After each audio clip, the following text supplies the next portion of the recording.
Hey there, YouTube community. I'm about to do another movie review. Today, I have decided and have taken it upon myself, I am going to be reviewing The Mask with Jim Carrey from 1994. It was probably one of the biggest movies that came out that year, and was along with Ace Ventura: Pet Detective, which came out almost 6 months before this.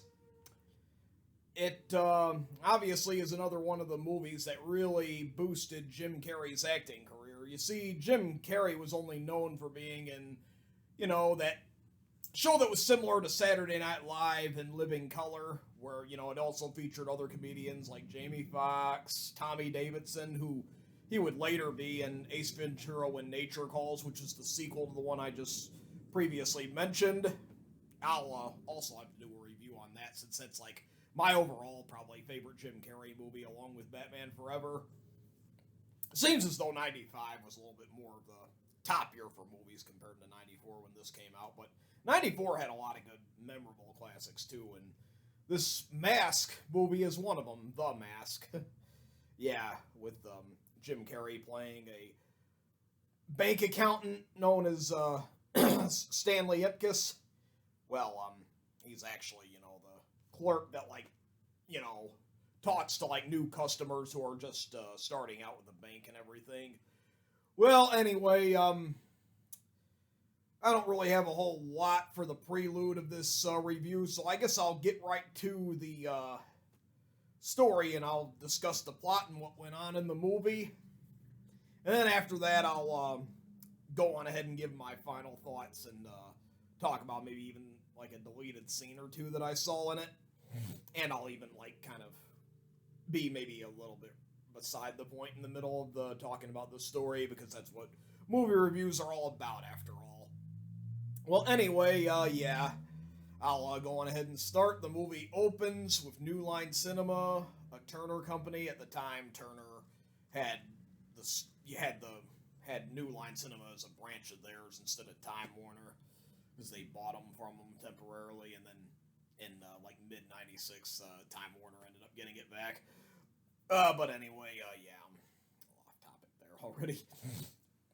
It starts out then in Edge City. We see this like crane and all that, like right there at the shore side, at like a river or lake. I can't. I think it might even be like an ocean or something, because I think Edge City, I think like takes place in like New Jersey or somewhere like that. So maybe it's like the Atlantic Ocean, like the shoreline of the Atlantic Ocean.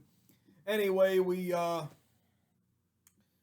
see this man. I mean, his name is Mike. He obviously works for this like company that's doing all this construction and all that, and they're about to let down another one of those pipe things, and they even like contact him. We got another one coming down, Mike, and he even says, "Hang on a second," but apparently he's taken too long because he is distracted by the treasure chest that he sees that's got all these chains on it and everything, and the whole reason why this treasure chest with the mask is locked up and sealed is because of a deleted scene, but I'm going to talk about that much later on, after I talk about the story and all that, and before I wrap up the review.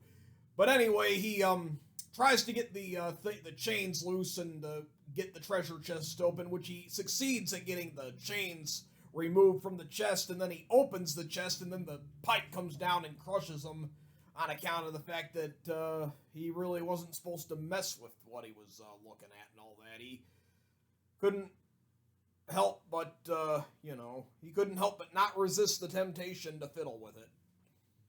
And, yeah, he does that, and then the mask rises up from the water, and then we see the title of the movie and all that. Then it cuts to the Edge City Bank, where we see Stanley Ipkiss, who's probably about maybe 26, 27, maybe 28 years old tops, and he works at the bank, and apparently these, with this woman played by Jolie Fisher, but she does look a lot like Elaine from Seinfeld in this, the way she like has her hair and like behaves and everything. It's like I kind of get an Elaine Bennis vibe from Seinfeld out of her, how the way her character is in this movie.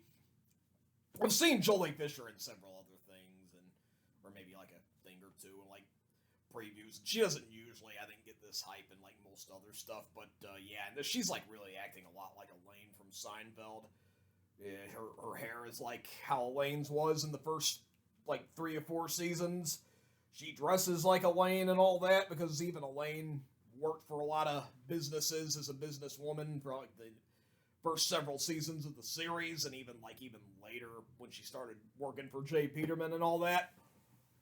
But anyway, yeah, he apparently promised to take her on a date, and he gets her like some concert tickets, and yeah, he apparently even along with the concert tickets, he even had like comic books of Looney Tunes and all that. You could obviously tell Stanley Ipkiss is a huge classic cartoon nut.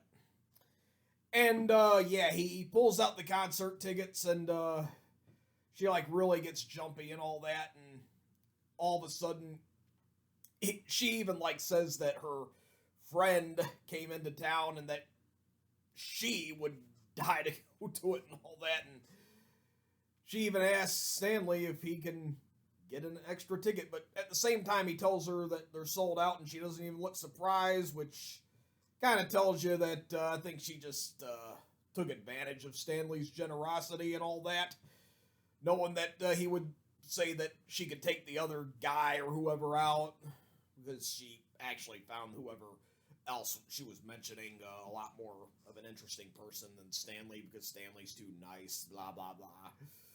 And then all of a sudden, you know, Charlie, you know, his best friend, who's maybe even around Stanley's age, even like, you know, comes by and he like kind of criticizes Stanley for,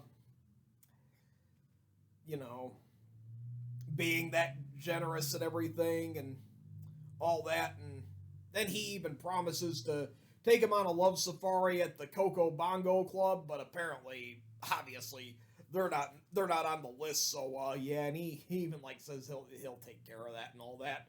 And then next thing you know, a very attractive woman, a very beautiful blonde model comes in. It's none other than Tina Carlisle, played by Cameron Diaz, and this was her first on-screen film debut. Although she did make some TV cameos, and I think did just a little bit of minor work prior to this. But this is her first official start off in terms of her being an actress, and I couldn't even believe that either, really, until I like found out like much years after I saw the movie. Yeah, because I had this movie as a kid. You know, I bought it in 1996, and that's when I first watched it. And you know, I mean, I've watched the movie plenty other times after that. Even as an adult, I've watched it several times. I watched this movie a while back when I had on my DVD, and even watched it on HBO Max when it was on there. And you see, yeah. But anyway, she comes in. All of a sudden, you know, Stanley and Charlie just can't stop staring at her and looking at her. She's that much of a siren, I tell you what. And then she says that she wants to open up a new account, and then Charlie leads her to Stanley because that's Stanley's department when it comes to new account clients and everything. And anyway, yeah, what happens here is that Stanley and Tina, they introduce themselves to each other here, and you know, he even like, you know, discussed stuff about like what kind of banking they do and everything, and what kind of account options she could have and everything and so such. He even, you know, gets a pen, you know, thinking it's a pencil, and he puts it in the sharpener, and he didn't even realize he put a pen in there. That's just hilarious on how completely oblivious Stanley was here. Yeah, because he's just head over heels in love with Tina here and all that, and she's obviously picking up on it. She's reciprocating and everything and all that, and you know, you could obviously tell Tina kind of, you know, finds Stanley witty and everything, and she even like looks at his tie and all that, and you know, even because apparently she says it like reminds her of an ink blot test, a Rorschach test. You know, like what you see, well, you know, like one of those Rorschach puzzles, you know, like you kind of look at it and you like envision like what it is you're seeing or what you personally see out of the Rorschach to like test your mental ability and everything. Most people would generally say they see a butterfly, which would probably maybe more or less say that they're not really, don't really have anything mentally wrong with them, or at least not that severe. Anyway, a little off topic there. It then, all of a sudden, you know, reveals that Tina is there for her boyfriend, Dorian Tyrell, who apparently isn't the boss overall in charge yet, but he plans to be, because his boss, Nico, you know, he runs the town and even owns that Coco Bongo Club and everything, and Dorian wants to overthrow, you know, Nico. He wants to overthrow him. He wants to become overall in charge and wants to bring real madness to Edge City and so forth. And, yeah. And, you know, Dorian, he even, like, you know, says he's the only one who's napping, and he, like, lights out his cigarette and puts, like, holes in his eyes, and then he, like, even does that, which, apparently, that kind of even foresees that Dorian himself is going to put on the mask and kill him later in the movie, which that does happen, but it's not happened yet, so, yeah, and then next it cuts to Stanley again, Jim Carrey. He apparently has to walk because right now his car is getting an oil change at a secondhand shop, or like a, you know, like kind of like one of those cheaper auto clinics or like oil change places. Yeah, unlike Jiffy Lube where they like have like a union, these guys are just like, you know, just have their own business and everything, and they're a couple of brothers. And yeah, he well, you know, Stanley goes to pick up his Civic and everything, and then he rings the bell at the front desk, and all of a sudden he like shouts hello, and then one of the brothers even says, "Hey, hang on, don't get your panties in a twist, will you?" And then he like asks, how much is this? About $700, sir.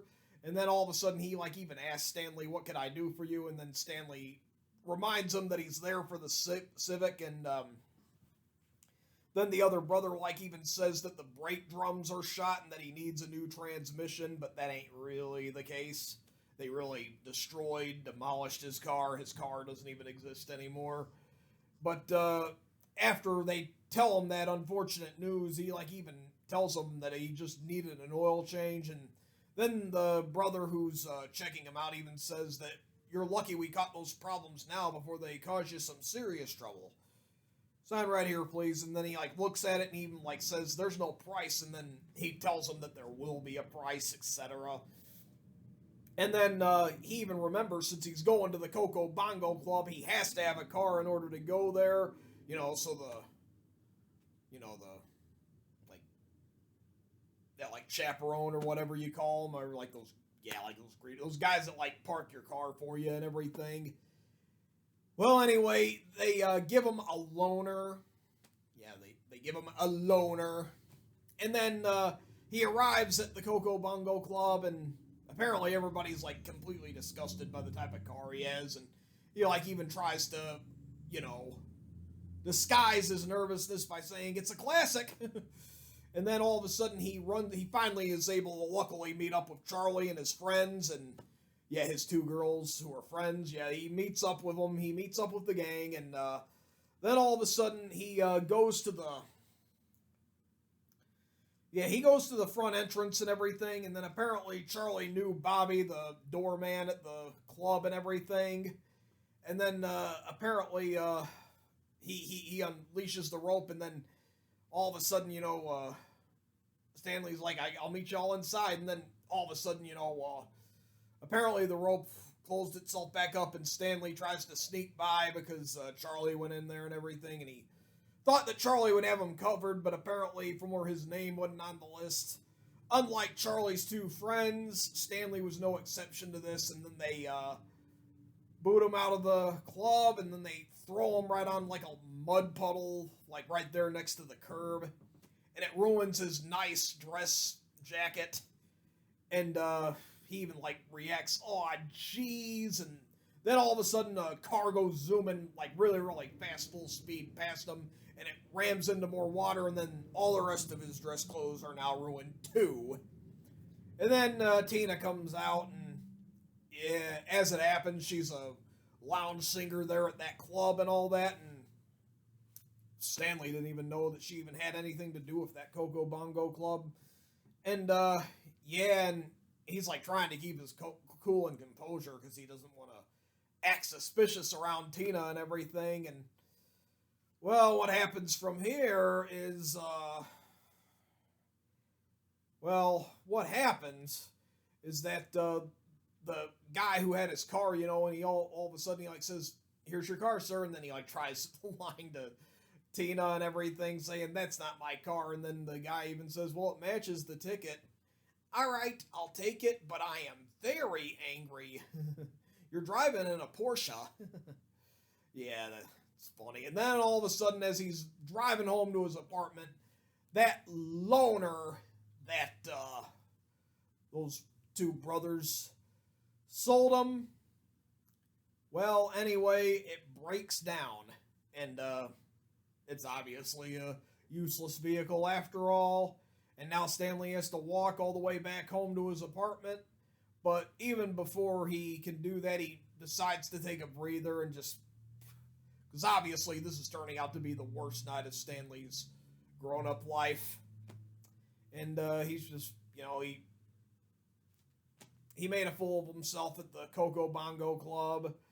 He and just obviously just, he's never been so humiliated, and he all of a sudden sees like a bunch of garbage and all that, but seeing as the fact that he's obviously had the worst night of his life here, he's under the impression that it's a man drowning, and then he hollers out, and then he like even says, "I know CPR," thinking that maybe he may have been unconscious or something, or went into shock because he was about to drown in the middle of the water. But as it happens, it's not really a human being, it's just a pile of trash. And he stumbles upon the mask, and then he's even like already about to put it on like over his face, and then all of a sudden the police like come by with a flashlight and everything, and he like even asks him, "What are you doing down there?" And then all of a sudden Stanley says, "I'm just looking for my mask. I've got it." And then Stanley returns home to his apartment. And when Stanley returns home to his apartment, Miss Peeman, his apartment manager, comes out of the room where she resides, because she obviously owns the apartment, or at least is the manager and the head of it. And she even asks Stanley if he has any idea what time it is, and he even replies, "Actually, no." And the reason why apparently he says "actually no" is because apparently there's an unreleased deleted scene that was never even on the DVD. I don't know, it might even be on the Blu-ray or the 4K, I'm not sure. But anyway, those guys he runs into as the mask, you know, like when he makes those balloons and everything. Apparently he ran into these guys even as Stanley, you know, as he was walking home from his apartment and everything, and they mugged him. They like took a lot of his stuff, even including his watch. And before he didn't have his watch, that's why he didn't know what time it was. Why he literally was saying "actually no." And yeah, she even sees that Stanley's tracked mud all over the carpet she just put down, and even tells him that it's coming out of his security deposit. Blah blah blah. And then all of a sudden, you know, Stanley's about to even like insult her, and apparently he tells her nothing, and then she goes back in, and then he finally lets it out. "Aren't you back at the laboratory to get your bolts tightened?" That's obviously what he was really going to say to Mrs. Peeman, I would think. And yeah, then Stanley goes into his own apartment, and he's greeted by his friendly companion and pet Milo, who's a Jack Russell Terrier. He's very friendly, but has a tendency to jump up on people and is a little stubborn. And yeah, and then Stanley goes over to his video collection and puts in, yeah, he like has like a whole bunch of old classic cartoons that he watches, and he puts the video in, and he watches the old cartoons, which is a grown-up version of Little Red Riding Hood and the Big Bad Wolf. And yeah, he's watching it, and apparently he's still able to laugh at it, despite the fact that he just had the worst night of his life.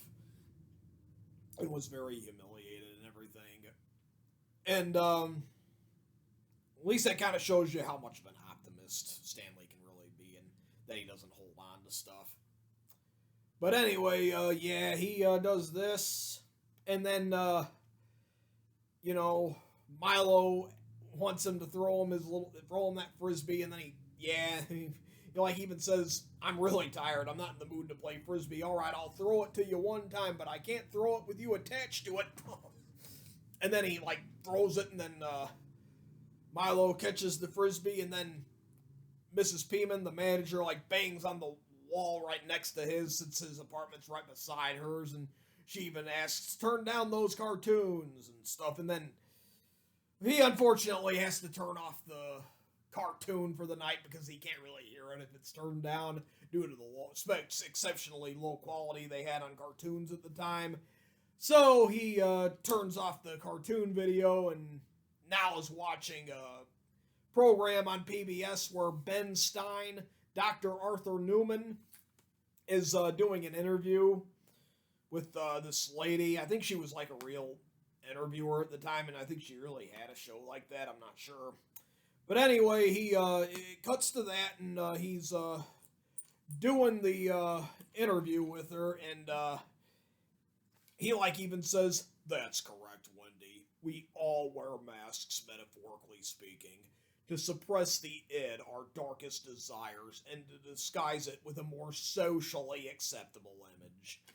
And what he obviously means by that is because I think all the people in our day-to-day life, including myself, wear masks because, you know, on the inside, you know, I mean, it's like we're just full of all that greed and all that, and sometimes just really want things to go our way and stuff, and we a lot of times want our way with others, and we just act like it doesn't bother us, but deep down it really does. That's kind of what he was kind of getting at by saying that we all wear masks. And all right, and now that now I already got that out of the way, all of a sudden Stanley goes over and looks at the mask that he found in the garbage pile just a little bit ago.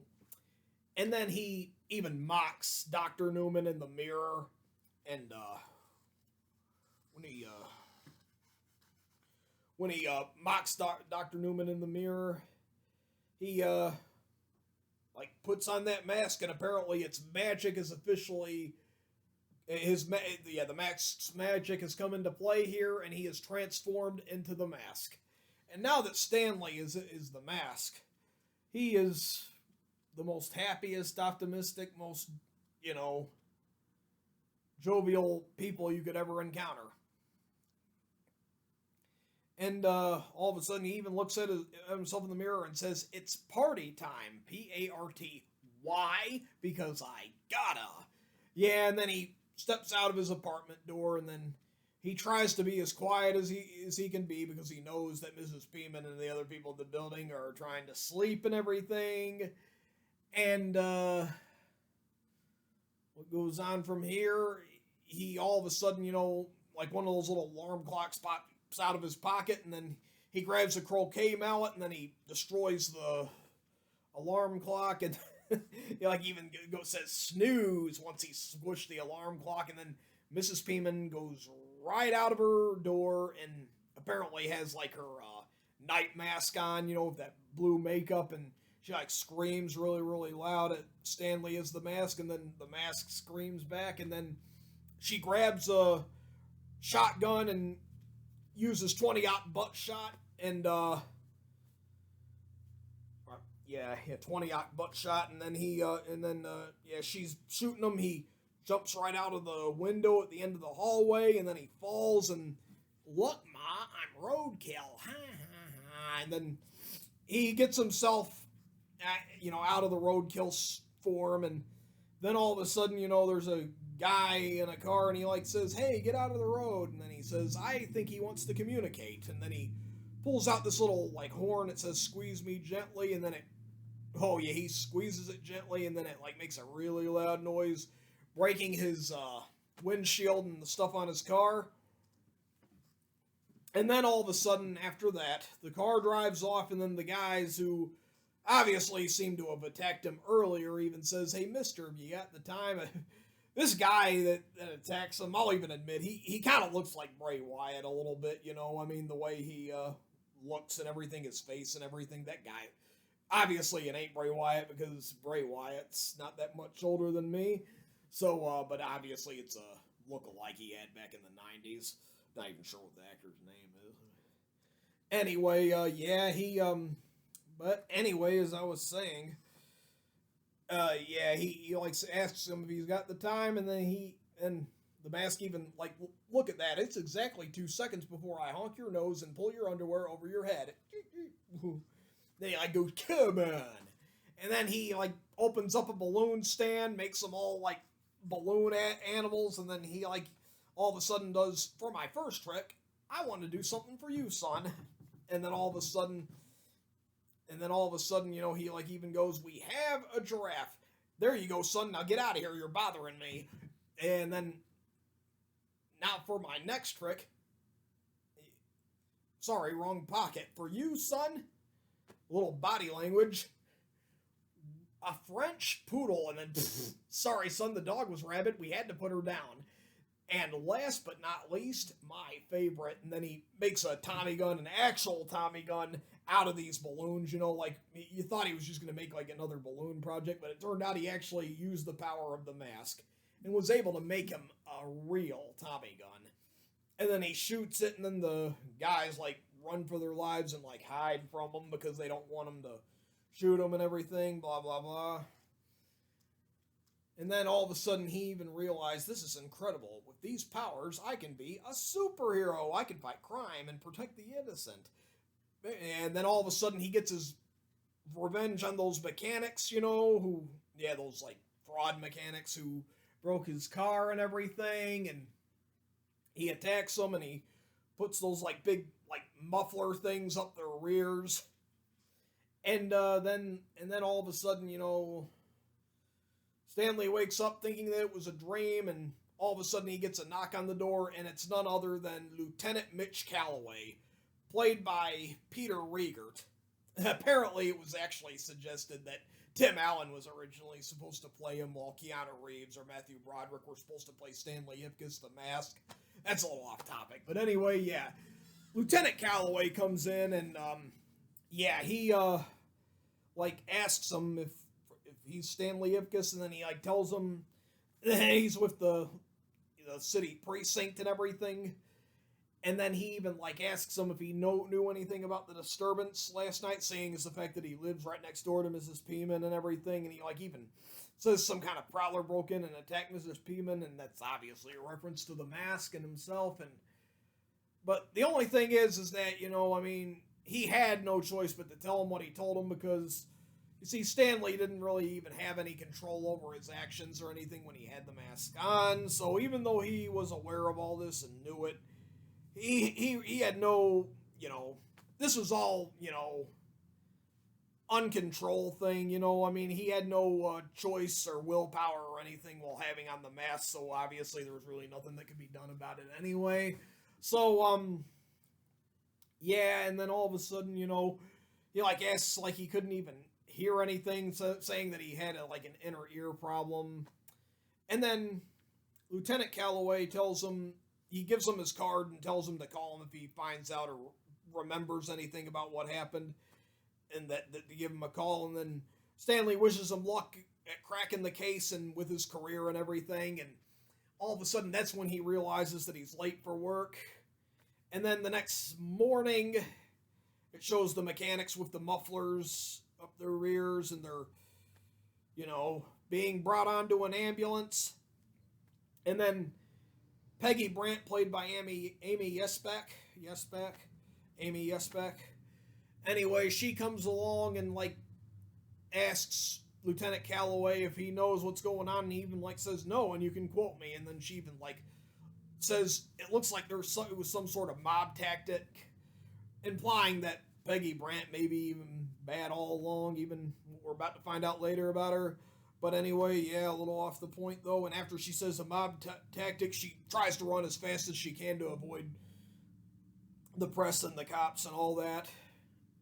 And then Stanley comes to the bank and he gets confronted by his boss, or his supervisor, not his boss, but his supervisor, getting in his face about him being late and all that. And, you know, he even, like, tells him, that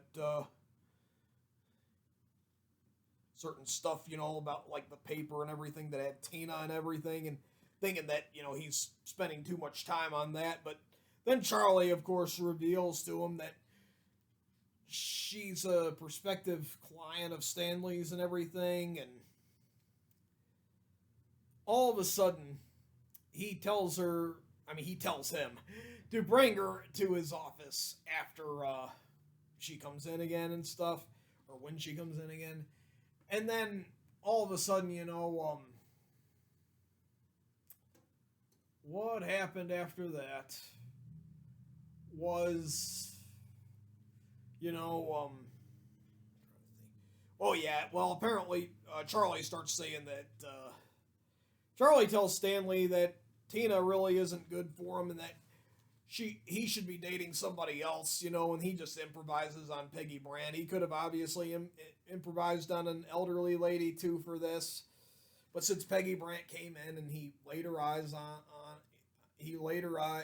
eyes on her, he says that, and then all of a sudden Peggy apparently wants to talk to Stanley, and all of a sudden, he even tells her about the '89 Civic and everything, and that it's all coming back to him. And then he even remembered that Peggy Brandt was one of the people from the Tribune that printed one of his letters, "Nice Guys Finish Last," and all that, and that they got a lot of good reactions for the letter and everything. And yeah, all of a sudden, she even gives him her personal number and everything. And then after this, you have Dorian, who, you have Dorian Tyrell, and apparently you run into Nico, who's playing his, like, little golf thing. And then all of a sudden, with Dorian, he all of a sudden, comes to Nico, and then all of a sudden he's like, "Hello, Dorian. How great of you to drop by. All right. Next time, let me come on my own. Leave the delivery boys alone." And then all of a sudden, he tells them, that he's given them 1 week to get out of town because he's already given them a warning, and all that, because he already knows what Dorian's up to and everything. And, yeah, what happens from there is, Nico gives Dorian 1 week to get out of town and everything, or he's gonna kill him, etc., etc. And, yeah, then, they get him out of there, and,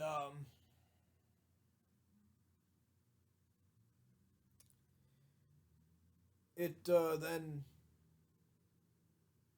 cuts to Stanley having a dream about Tina again, and he even looks at the newspaper article, and then he puts on the mask again, and he even says, "Can't make the scene if you don't have the green. I'd better make a little stop." And he goes to the bank that he works at as the mask, and he robs and steals a large amount of cash out of the safe. And when he steals the money out of the bank, they obviously recorded him with surveillance and everything, and apparently Dorian set his thugs and everything to go out there after the money and all that, but apparently the mask beat him to the job. And apparently the cops then spot him and everything, and apparently freeze Dorian's number one henchman on his side. Apparently he suffers a gunshot wound. And then Stanley gets a big expensive limousine as the mask, and then he comes out wearing the mask with that yellow suit and that nice yellow banana hat. How do? And then all of a sudden, Bobby asks the mask, "Are you on the list?" "No, but I believe my friends are. Perhaps you know them.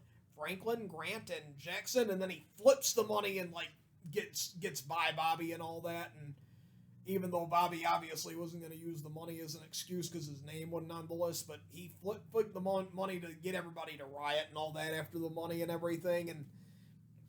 And then all of a sudden, Tina, she starts doing her lounge singing and everything, similar to Jessica Rabbit from Who Framed Roger Rabbit, kind of.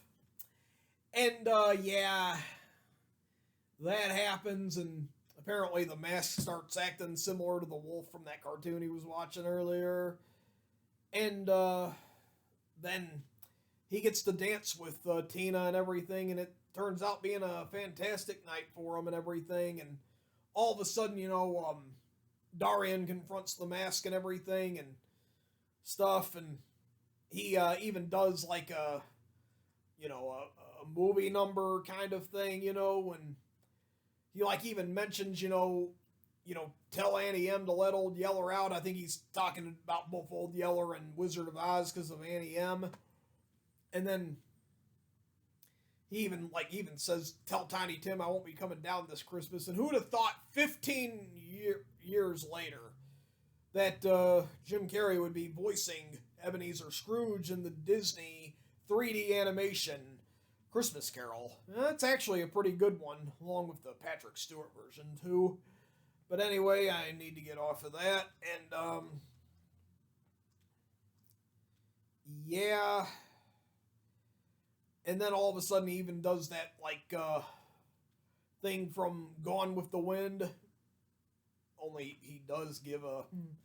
And then all of a sudden, "You love me, you really love me." Kind of gave you a little bit of a mystery science theater vibe because of the people that stood up right there in front of him and everything. And then all of a sudden, Dorian Tyrell holds a gun up to him and says, "You're not going anywhere." And then he shoots more, and then Lieutenant Calloway comes in, and then he tells that he's going to be bringing Dorian and his thugs in for questioning, and then he finds another piece of Stanley's pajamas, and then he confronts him the next morning, and he says, "Come on, I'm getting blisters on my fingers." If you listen real carefully, Lieutenant Calloway actually does say that behind the door when he's trying to get all that cash back into the closet to hide up the evidence that he stole it and everything. And all of a sudden, "I'm coming, okay, I'm coming, I'll be right there." And then all of a sudden, he opens the door, and Lieutenant Calloway is there, and then all of a sudden, Stanley even says to Lieutenant Calloway, "Hi, Lieutenant. This isn't exactly the best time right now." And then, even, without a warrant or any kind of...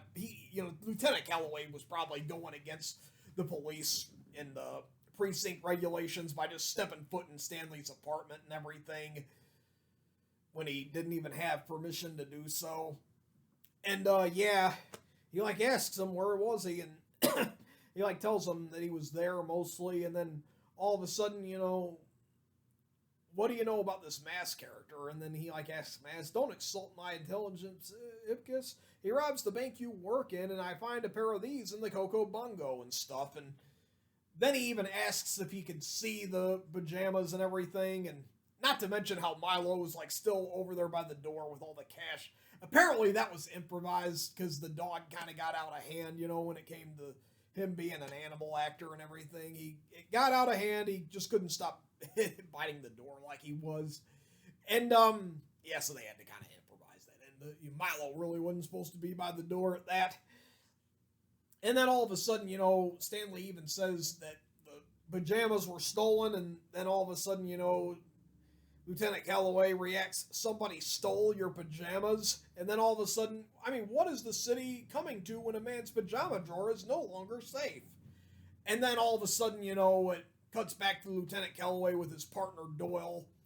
And, yeah, and all of a sudden Doyle's kind of thinking that even Lieutenant Calloway himself is being a little hard on Stanley by being too much of a jerk because he says that that's a rubber mask and stuff.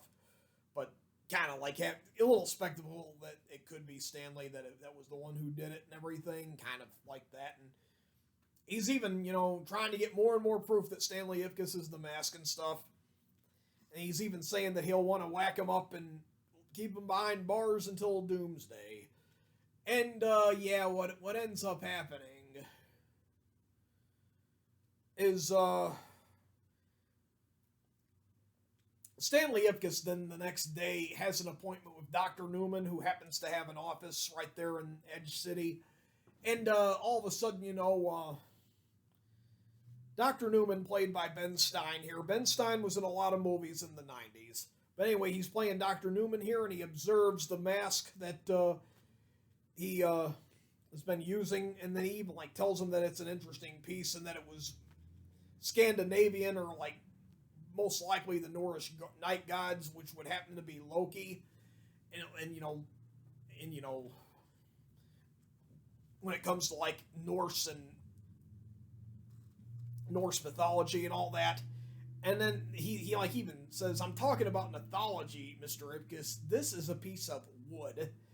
Yeah, and then all of a sudden, he tells him the powers behind the mask and what it's been doing to him lately, and the kind of stuff that the magical powers that rewards them with and everything. He tells them how incredible the thing is, and Dr. Newman doesn't really seem to be all that convinced by it, but he tells them that his book is about masks being a metaphor and not to be taken literally. And then he tells them that he'll prove that mask really has powers, but he tries to put it on, but apparently, the powers are only effective at night. And then all of a sudden, he asks, "Do I go as myself or as the mask?" And then all of a sudden, Dr. Newman even says, "Go as yourself and as the mask," because they are both the same incredible person. I didn't exactly describe every detail of that scene, but I also want to make time, so I can't believe I'm already 40 minutes into this review here. And anyway, what happens after that? As he's walking out of Dr. Newman's office, Lieutenant Calloway has been spying on him, and he tells him that that they're gonna have a full dance card if he's really as bad as they sound and all that. And then all of a sudden, his assistant Doyle asks, "Hey Mitch, do you have any pick?" I think he actually did call him Mitch, actually, because I think for a lot of the movie, I don't think they even called him Lieutenant Calloway. I mean, by his first name. But then he asks him, "Do you have any pickle relish?" No, Doyle, get in the car. "But I ordered onion rings, Doyle," and stuff. Anyway, hold on just a minute. Okay, I'm back. And what happens here? They go to Landfill Park, and all of a sudden, Peggy Brandt even convinces her boss to not go out there and confront Stanley Ipkiss and all that, and the mask and everything. And all around this time, you even have Stanley meeting up with Tina and everything, because earlier in the movie, I forgot to even mention that Stanley fixed the mask up on a date, although really they're the same person, but Stanley at this time doesn't want Tina to know this and everything. And all of a sudden, Tina's surprised that she's ran into Stanley instead of the mask, and he's like, "I just wanted to make sure that you two got together, okay?" And then they sit and have a moment and everything, and they even look at the methane smokes that are shooting from those pipes over at the factory across from the park, and they see about how much of a look it gives the sky and everything, with giving it pink and green clouds. And then all of a sudden, after that, it reminds Stanley that he needs to turn into the mask right here. And then he goes behind the bush, he gets the mask out, and then he has the mask on and everything. And he even, as the mask, he interacts with Tina again, but Tina's not really impressed by him this time and everything. And all of a sudden, Lieutenant Calloway then catches Stanley Ipkiss red-handed with the mask on, and He's got the mask on and everything, and he like even kind of starts acting like Bugs Bunny a little bit here and stuff. And yeah, he sorry, I keep rubbing my nose. I just got an itch on it all of a sudden. My nostrils. I don't know if it's nervousness from doing this review or the fact that I even had to walk out in the rain earlier because I had to return some stuff to supermarket. I don't know, a little off topic. But yeah, anyway, yeah. What happens here is, yeah, he's about to be taken in by Lieutenant Calloway, and then they search him for like any dangerous stuff he may have, and he like has like rubber chicken and everything, and even a picture of Lieutenant Calloway's wife in order to like mock him. But seeing as the fact that it says "call me," that could be even an indicator that the mask may really did see Lieutenant Calloway's wife and stuff. Geez, I figured you had a sense of humor. After all, you married her. That's gotta hurt. Yeah, and then all of a sudden, Stanley runs out of the the landfill park, and he boxes it up and everything. He locks it all up to where the police can't continue to follow him and everything. And then all of a sudden, there's like a whole gang of police officers standing right there in front of him. And they even like say, "It's all over, Ipkiss, put your hands over your head or we'll open fire." And then he convinces them with Cuban Pete. Yeah, he plays the number Cuban Pete. That's even a song that was featured on the soundtrack. And anyway, yeah, he distracts the police officers with Cuban Pete. And they have like a dance card like Lieutenant Calloway was predicting, and then all of a sudden Doyle's like, yeah, and then he like says, "Start dancing, I'll blow your," and then all of a sudden, "Give me that thing."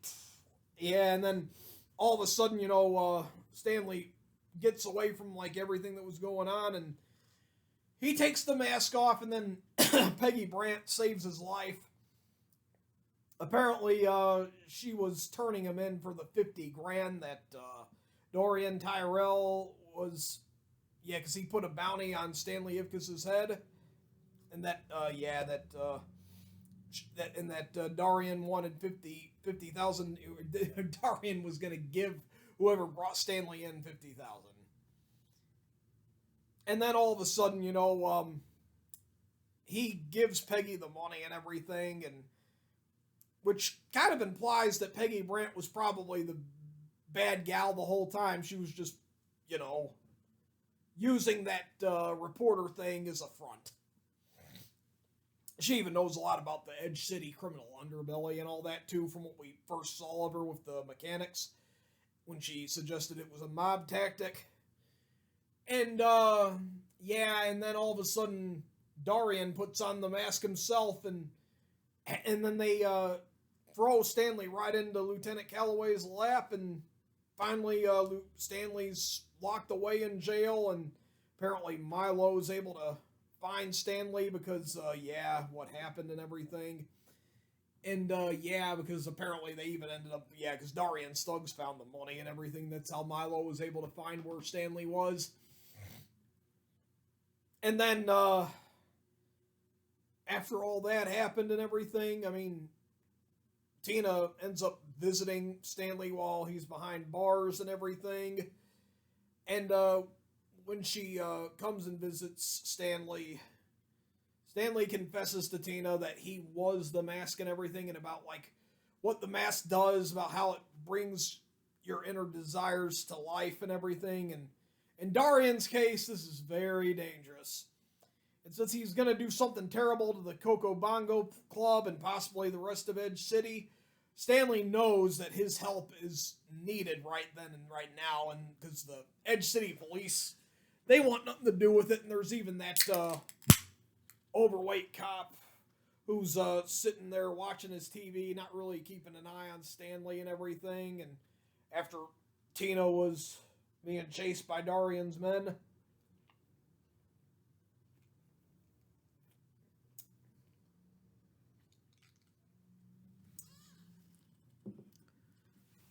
yeah, and then that aside, that happens. And then when Tina's being chased by Dorian's men in the alleyway,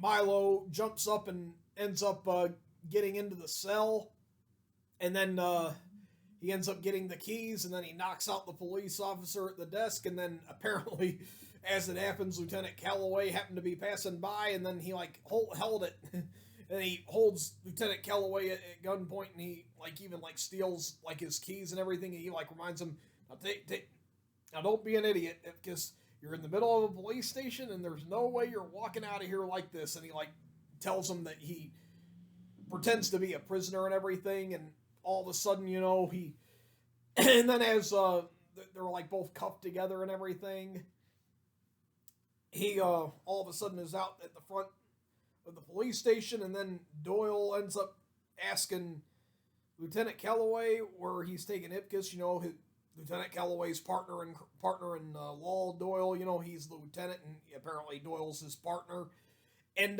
he like asks him where he's taking Ipkiss, and then he tells him in Pig Latin, Ixnay, he is ute an ungay.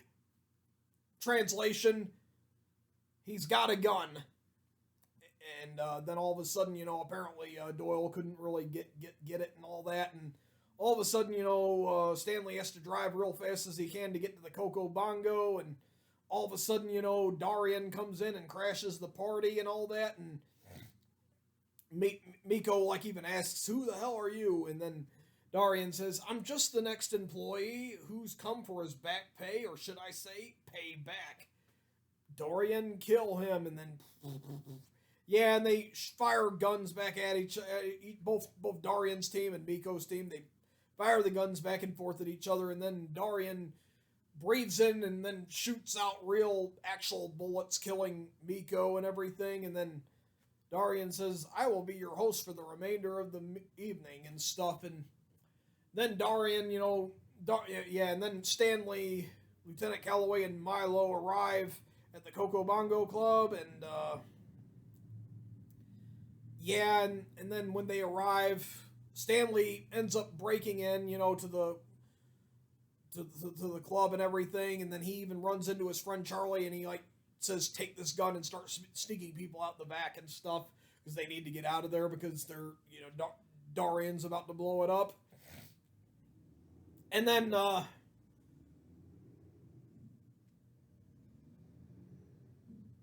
of a sudden, Tina sweet talks Dorian into taking off the mask and everything, and then Milo gets the mask. Run, Milo! And then Milo puts the mask on, and apparently it turns Milo into a kind of an aggressive dog and everything, but he's still loyal to Stanley despite that.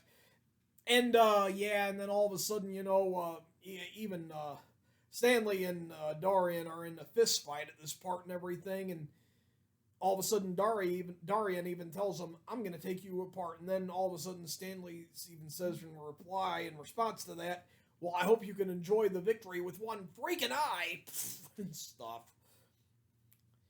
Yeah, and then all of a sudden he like knocks him into that jackpot thing there at the club, and then from there, Milo ends up running to Stanley, and like even says, this has got to be a new breed, and then he like takes the mask off and everything, and then all of a sudden Stanley puts the mask on, and then he jumps out, and he like even says, did you miss me? Rather than like an alcoholic beverage, what it really looked more like in this champagne or like, wine glass, instead of an actual alcoholic drink, it looked more like Sunny Delight. I'm not gonna lie about it. That drink literally looked like he was drinking Sunny Delight rather than any kind of champagne or whatever. And then he like squirts out of him like a fountain. And then all of a sudden he says, I guess not. And then he does a quote from Dirty Harry, Clint Eastwood. Now you have to ask yourself one question. Do I feel lucky? Well, do ya, punks? And then they all run, and then he shoots them, and then flags shoot out instead of bullets. Yeah, and then all of a sudden, he even realized, after Dorian gets up, he first swallows the bomb, and then he even says that Dorian is incorrigible. Then he paints like a little lever, that says flush, and then the water in that like fountain drains, and then Dorian goes down with it. And it's kind of funny, because Peter Green, who plays Dorian in this movie, he played the bad guy in Blue Streak too, and it's like, again, he's playing another incorrigible character, and it's like, both characters end up getting killed to avoid going back to jail and stuff, because both the characters he played are incorrigible. But anyway, yeah, that's already done, and then the police come by, and apparently Lieutenant Calloway is out of the car that Stanley locked him in earlier, and all of a sudden, because he obviously requested the backup and everything, and told him about what Stanley did and everything and stuff, and all of a sudden, since it was Dorian that attacked the Coco Bongo Club and everything, they just automatically assumed it was Dorian that robbed the bank and everything else that the mask did. And all of a sudden, Lieutenant Calloway says, "Stop that man, Ipkiss!" And then the mayor accidentally bumps into Lieutenant Calloway, and he says, "Watch it, oh, Mayor Tilton, I am so sorry."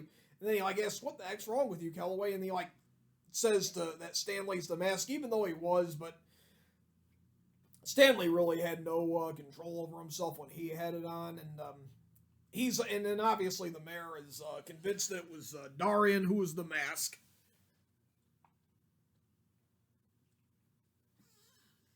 And along with that, yeah, he says that it was Dorian, that it was the mask, and that Stanley was a hero, and Doyle's about to congratulate him, but Lieutenant Calloway tells him to back off because he doesn't want him or even his partner to do anything with Stanley, even though Doyle was obviously gonna praise Stanley for his heroic actions and everything. And all of a sudden Stanley even says, "Oh, it's nothing. What any man wouldn't do with balls of steel do for his community. What any man with balls of steel would do for his community." Or, yeah. And come on, Milo. And then all of a sudden, that dog, Mayor Tilton, did you leave the dog alone? I want to see you in my office first thing tomorrow morning. And then he unwillingly accepts, and then all of a sudden Doyle sticks his nose into the business, and he even tells him, "Boy, that doesn't sound good at all." And then Lieutenant Calloway replies, "No, it doesn't sound good." "Well, what would sound good to you?" And then he says, "Breakfast." "Shut up." And then all of a sudden, yeah, the next morning, Stanley, Tina, and Charlie are in that car and all that, listening to a Vanessa Williams song. And they turn off the radio, and then they stop, and Charlie says, "You sure you're doing the right thing here?" And Stanley replies, "I'm sure," and all that. And then he throws the mask into the river or the ocean, whatever. And then Charlie goes in after it, and apparently Stanley's won the love of his life, and he even says "smokin'" after realizing what the mask did for him. Obviously, I get the whole idea of him saying "smokin'." He was thanking the powers of Loki and that mask for helping him fulfill his dream of becoming a lover boy. And let's just hope that he can stay loyal to Tina in case any more attractive women try to seduce him later on. Which there was supposed to be a mask too, but it was shelved for a lot of reasons, mostly because a lot of people didn't really like Ace Ventura: When Nature Calls. But like I said, that's my favorite Jim Carrey movie overall. I think it's an incredibly great movie, actually. It's definitely, not... Although they are making Ace Ventura 3, so I think there's a possibility that there might even be a Mask 2 after all. They've kind of been talking about that too. And, yeah, there was the Son of the Mask, but a lot of people don't really consider that canon. I've never even seen it or watched it myself yet, but I hear it's not really nearly as good as the original from '94 with Jim Carrey.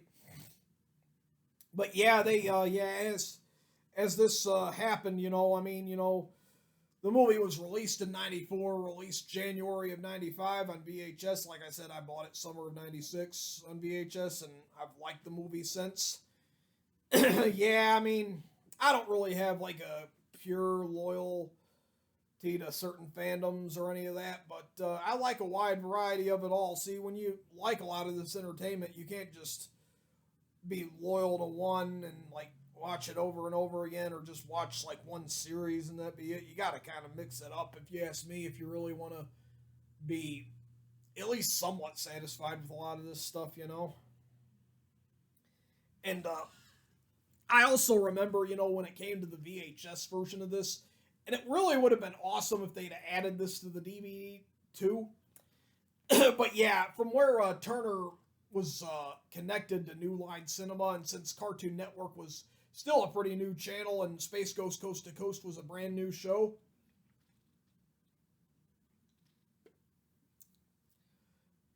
they, after the credits on the VHS, you got an episode of Space Ghost Coast to Coast, which featured Jim Carrey and Chuck Russell, Charles Russell, the guy who directed The Mask.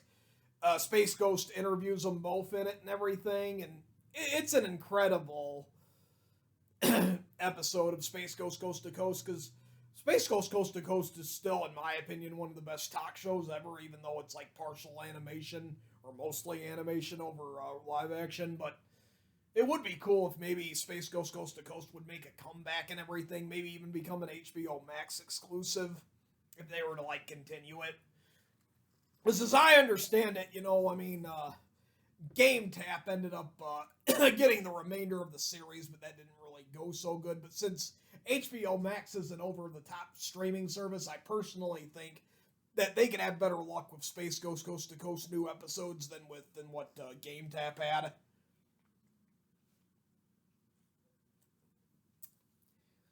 But yeah, and if, like I said, it was excluded from the DVD version, but my guess the reason why Space Ghost Coast to Coast was excluded as a bonus feature for the mass DVD could be under the indicator that by the time the DVD came out, Turner no longer had rights to the movie and everything.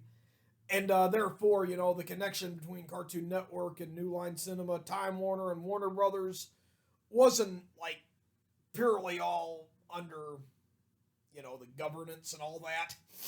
So therefore, it's like they had to, exclude the Space Ghost episode from the DVD. I'm kind of wondering if maybe Time Warner and Turner could maybe work out another deal, perhaps, though. If maybe if they released, like, the 4K Ultra version, that maybe they could add the Space Ghost Coast to Coast interview as one of the bonus features, because, that's, like, one of the most memorable things about the movie, too, was the Space Ghost Coast to Coast thing at the end of the VHS. It's, like, so vintage and everything. So that would be, like, one of the, like, really, really cool things. And, like I even said, this really gave Jim Carrey a career boost in terms of being an entertainer and everything.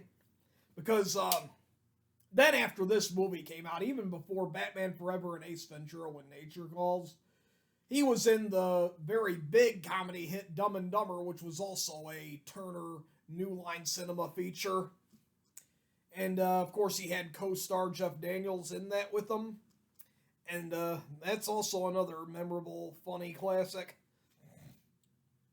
And I tell you, though, Jim Carrey's just one of those flat-out funny actors that you can never get tired of watching, at least back in, like, the 90s, back in, like, the mid-90s, because it seemed like after Liar Liar, his career just wasn't really on top like it used to be anymore and everything, and he started playing more serious roles, and even if he was in a comedy movie, it was a romantic comedy like The Truman Show, although The Truman Show is still a pretty good movie, I think.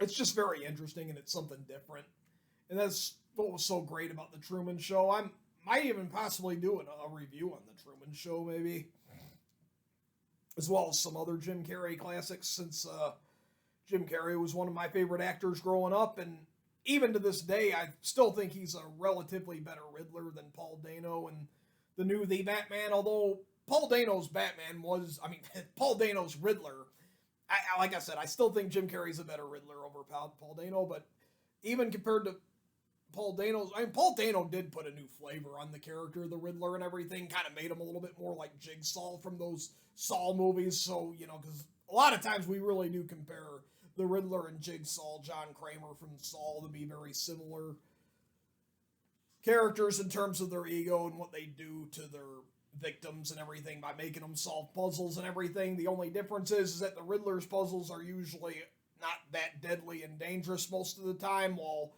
his puzzles are always like that. And, yeah. But yeah, even Batman Forever, you know, I will have to review that one at some point. And, because, you know, Batman Forever, in my opinion, is still the second best Batman movie next to Batman 89, but the Batman 2022, at some point, I may even have to review that movie.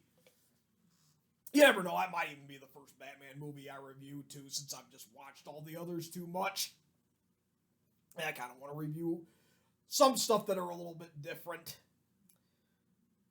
And, can't believe that, this is obviously episode 3 of movie reviews. And, I reviewed pretty much 2 movies from 1997 because the special edition of Star Wars A New Hope came out in 97, and I reviewed Austin Powers, International Man of Mystery, on my first one. And this also makes it that I've reviewed, in total, 3 New Line Cinema movies, so I'm going to have to, like, kind of mash this up and not, like, do everything completely in relation.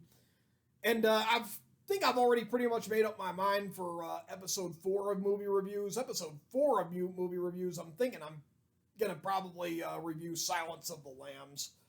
You know, a movie about Hannibal Lecter, because Hannibal Lecter is, like, one of my favorite horror villains and stories and everything. You know, just the fact that he just reads people like a book, you know, I'm kind of like that myself and everything, so I'm probably going to review some Silence of the Lamb first, and I plan to probably do a review on Hannibal, too, because I'm going to keep this series up for a while now, since I think movie reviews is something I really need to be doing now in terms of speaking my mind and everything.